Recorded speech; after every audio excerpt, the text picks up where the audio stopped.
श्वेता शालिनी, या तो बीजेपी घिर गई है भाई, ठीक है प्रदर्शन अच्छा नहीं रहा लोकसभा का, लेकिन एमएलसी में तो आपका ठीक ठाक रहा। भी विधानसभा चुनाव असली परीक्षा तब वो है। अब देखिए ना, कल संजय राउत कह रहे हैं, संजय राउत ने क्या कहा, अहमद शाह अब्दाली घर बैठा गया। ये अहमद शाह अब्दाली, ये तो शब्द रुक ही नहीं रहे हैं। शुरुआत आपने औरंगजेब से की, अब्दाली पे आ गई।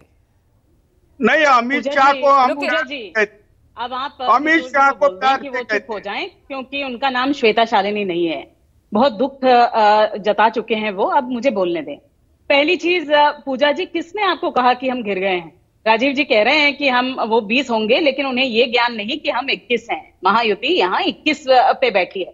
दूसरी चीज, मैं किशोर जी को बताना चाहूंगी, अभी अभी उन्होंने कहा कि भाई महाराष्ट्र की जनता उद्धव ठाकरे जी को मुख्यमंत्री देखना चाहती है, और फिर कहते हैं कि हम बहुजन की राजनीति करते हैं।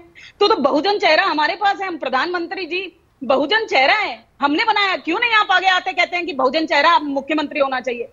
खैर, अभी आप एक चीज सुनिए। अभी अभी किशोर तिवारी जी ने कहा कि मुझे सपने में राम जी आए। अच्छा है, कम से कम इनके सपने में अभी तक राम जी तो आते हैं, क्योंकि उद्धव जी के सपने में तो अब अल्लाह आने लग गए हैं। खैर, देखिए, सीरियल धोखेबाज उद्धव ठाकरे जी रहे हैं। उन्होंने अलायंस, 25 साल के अलायंस से धोखा किया। उन्होंने महाराष्ट्र की जनता की जनमत, जो उन्होंने भारतीय जनता पार्टी के साथ दिया था, उसके साथ धोखा किया। उन्होंने देवेंद्र फडणवीस जी के साथ धोखा किया। जब सत्ता आ गई, जीत गए, तो फोन नहीं उठाया और जाकर कांग्रेस की गोद में बैठ गए। वही कांग्रेस जिसके पास अभी जब वो दिल्ली गए तो सोनिया गांधी उनसे मिलने को भी तैयार नहीं हुई, बल्कि राहुल गांधी जाके खड़गे जी के पास बैठ गए। आज ये कह रहे हैं कि भाई हमारा चेहरा उद्धव ठाकरे है।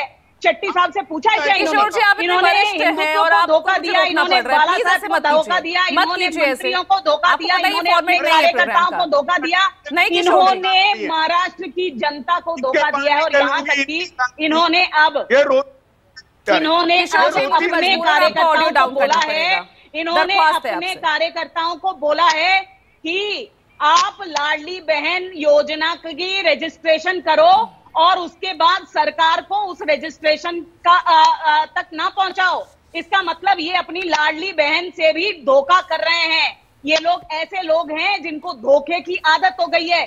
जिस वोट बैंक पे ये लोकसभा जीत के आए, वो सारा वोट बैंक इनके मातोश्री के सामने कल खड़ा था, ये कहने के लिए कि हमें न्याय दो। जब वक्फ बोर्ड की बात हुई तो बाहर जाके समोसे क्यों खा रहे थे? यहाँ पे तर्क श्वेता जी रख लीजिए, उन्हें ये पता नहीं है कि जैसे लेकिन लोकसभा चुनावों में तस्वीर बहुत हद तक क्लियर की है।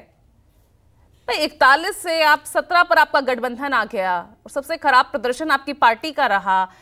जोड़ तोड़ की राजनीति वो आपके काम नहीं आई। जनता की सहानुभूति एमवीए को चली गई। ये तो, कम से कम ये तो मानिए ना। नहीं, बिल्कुल मानते हैं। देखिए, हमसे गलतियां हुई है, हमें फेक नैरेटिव से हराया गया, बोला गया कि संविधान बदलने की तैयारी है। हम इनसे नहीं हारे हैं, हम फेक नैरेटिव से हारे हैं। और अब हमने कमर कस भाई, आपको सफाई देनी पड़ रही है। आरएसएस बार बार आपके गठबंधन में अजित पवार को शामिल करने को लेकर सवाल उठा रहा है। मंथन विधानसभा चुनावों से ज्यादा इस पर हो रहा है कि क्यों अजित पवार को साथ लाया गया? आप ये बताइए, इनके 2.5 साल के कार्यकाल में नानार प्रकल्प बाहर चला गया। किसी ने बोला क्या ये बात? किसी ने बोला क्या? वो गुजरात की बात आई क्या? ये लोग खड़े होते हैं, ये लोग जाके कांग्रेस के गोद में बैठे हैं, जो हमेशा से ऑगस्टा वेस्टलैंड की बात करते रहे, जो LIC छोड़ के आज कई नेताओं को लिया अपने पाले में। श्वेता शालिनी जी, बिल्कुल, लेकिन बिल्कुल लिया है। कांग्रेस ही क्यों, बहुत लोगों को लिया है। हाँ। लेकिन उन लोगों को लिया है जो हमारी विचारधारा मान लेते हैं। हमने किसी की विचारधारा पे नहीं जाके को माना है। इन लोगों ने विचारधारा अपनाया है वोट बैंक की राजनीति के लिए, क्योंकि इनको केवल मात्र अपना और अपना परिवार सुरक्षित चाहिए। आज भी ये बिना शेट्टी जी, कांग्रेस और शरद पवार जी की एनसीपी से बिना पूछे ये बात कहते हैं कि हमारा मुख्यमंत्री होगा, जबकि इनको कोई कौड़ी भर की औकात नहीं रहती जब ये जाते हैं दिल्ली में। यहाँ पर आके तो राकेश शेट्टी जी, ये डिसाइड हो